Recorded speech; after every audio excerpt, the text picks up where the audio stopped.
from your coaching perspective, the 2 years that you were a coach and what you saw not new, but young junior players coming into your league and your team, what you could suggest they need to work on as a whole, maybe not just individuals, but like as a whole, like what you see, like obviously how I pass it on to a lot of these kids these days is who can provide that leadership.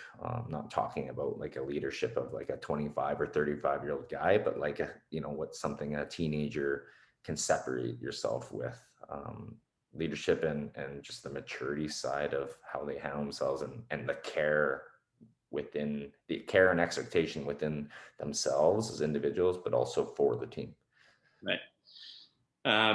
Yeah, I mean, I was in a good situation when I went through junior, where I had some good older guys that were the leaders of the team, and you kind of follow suit. And I was no different. I was just trying to fit in and play good hockey, but off the ice, I was trying to impress the older guys. And it's easy to get caught up in. But from a coaching side of it, when I started coaching at junior A at 28 years old, which is very young, I felt like through my own life experience, I was a little more mature at that age than most guys my age. So I think I could handle it. But I also, I was walking a line that with these young players where where they're at in their lives, what's on their mind. They want to win, they want to get the 2 points, but they're also thinking about the party afterwards or the girls that are in the stands watching. And so I guess I tried to kind of,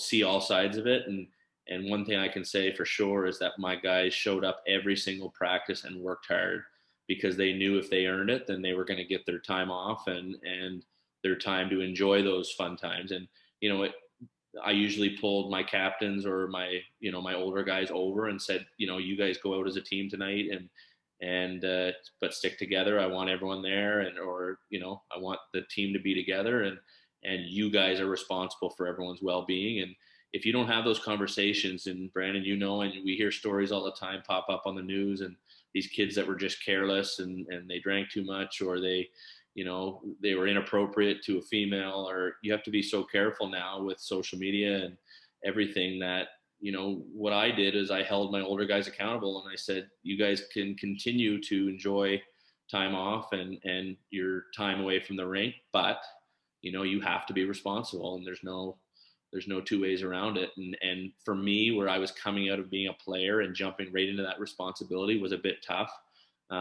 because I wanted to, we go on a trip, 8 hours away and we're staying the night. I wanted to have a couple beer myself, but you just got to kind of be responsible and life's too short to not enjoy it. So I always would encourage people to stop and smell the roses and enjoy your time in junior or university or pro. Enjoy it because it goes quick, but also, I mean, there's so much that can go wrong. And I've seen 2 years after I was in Woodstock, the bus crashed and my coach almost died, and things like that can happen too, that you just never know. And so I'm all about living life to the fullest, but you got to kind of take care of yourself. And I definitely, as a coach, relied on my leaders to make sure that the young guys, if they were there, they're taken care of, that everyone gets home safe. You just need to do that. If you let everything go and let the boys figure it out for themselves, I mean, that's when mistakes happen, and we've all done them. And Yeah, from a coaching side, I mean, that's what you got to be worried about. mentorship and leadership coming from, I guess you could say, from above a bit. I guess the older, or the people that have been through it, right? Just guiding them and letting them know what they could be facing. That's right. Great. And then also talking about that as mentors, anyone that you, I guess, looked up to, or that in, I guess, vice versa, where you were my mentor coming into pro hockey. Did you have anyone that you could talk about, maybe in your younger days or junior days, and that any stories from that you could share of why it was such a great moment or something that helped you a lot? Well, I had when I was real young, I had my older cousin Thatcher Bell. He's from PEI, and he actually works with me now. He lives around the corner, but he was a highly touted prospect from PEI. Grew up playing with Brad Richards, played one Memorial Cup in Rimouski. Um, so I always looked up to him. We ended up playing at St. Thomas together. He was drafted by Detroit. Um, and so growing up, and he always was a counselor at Andrews Hockey School, which is a PEI, and that's where Crosby went, and all the Brad Richards and all the good players out east. Like that's where they all went to hockey school, and I went there too. And Thatcher was always my one of my counselors, and just looked up to him. He was 3 years older than me, and he was ranked third in the world when he was 16 years old, and behind Marian Gaborik and Danny Heatley. So it's like, you see a kid like that with your bloodline, and I really looked up to him, and now I get to work with him every day, which is pretty cool. But same thing, we ended up in the same place. Now our values are our families, and life's definitely had roller coasters for both of us, but it just puts life into perspective. Now he's giving back. He's coaching Puby AAA here in town, and his other son in Adam Competitive. And so that's, Thatcher was definitely a mentor of mine growing up, and he still is. I look up to him a lot. And then another relative of mine, Graham Schlender, he played for UMB University, married my cousin Sarah, and he just was a good hockey player. He played 3 years at UMB, and I think he won a Royal Bank Cup in Estevan for the Estevan Bruins, and he had a good skill set, really good actually. He was big and tough, strong, could skate, could shoot. But what he was lacking is he was lacking mentorship, and he was lacking someone coming into his life and being like, Graham, this is what you're good at.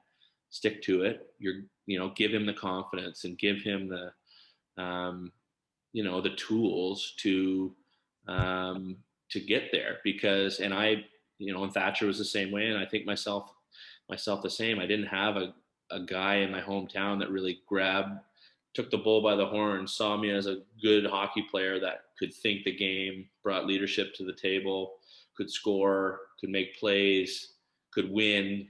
No one really grabbed that, took me under their wing, and helped guide me along. And those other two players I was just telling you about, my two cousins, they were the same way. And that's why I believe in so much of what you're doing, Brandon, is just helping these young kids understand what it takes, that they can reach their goals if they put the work in, but also just recognizing talent, recognizing, this kid, his ability at this age is elite, or, it's not just looking at a kid in novice and seeing him skate from one end to the other and, oh, he's going to be a good hockey player. It's just so far from the truth. There's so much that comes into being a good hockey player, or a good athlete for that matter.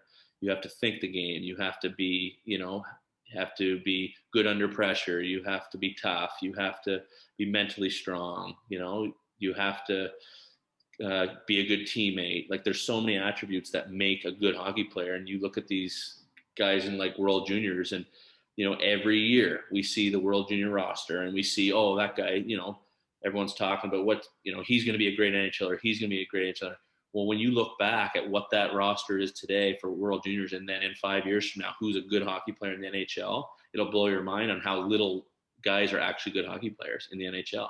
Right. So, so I think, one thing that I didn't have in my life growing up was mentor, or like a hockey advisor or agent type of person that grabbed me as a player, saw my strengths, saw my weaknesses, and helped guide me, and went to bat for me with the small circle of the hockey world.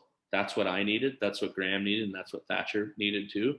So when I stopped coaching, and Brandon, I had talked to you about this, and even getting in business with you a bit about being like a hockey advisor or a mentor. And I still would like to do it at some point, because there is a huge need for guiding young hockey players in the direction that's right for them, not what's right for me, what's right for them. Every player is different. So I have a huge interest in that. And I really like what you're doing with these young players. And that's why I was quick. to want to do something like this, because I want to tell my story, and how I was a couple mentors short of maybe an AHL career or longer AHL career, or maybe even NHL. It's when you have hockey sense up here and you're physically strong enough, then sometimes you're just a bounce away, and so I think that if you can if you can be a good mentor to younger kids and show them what it takes and how to get there, then you're really doing a service to these kids, and parents will see that too.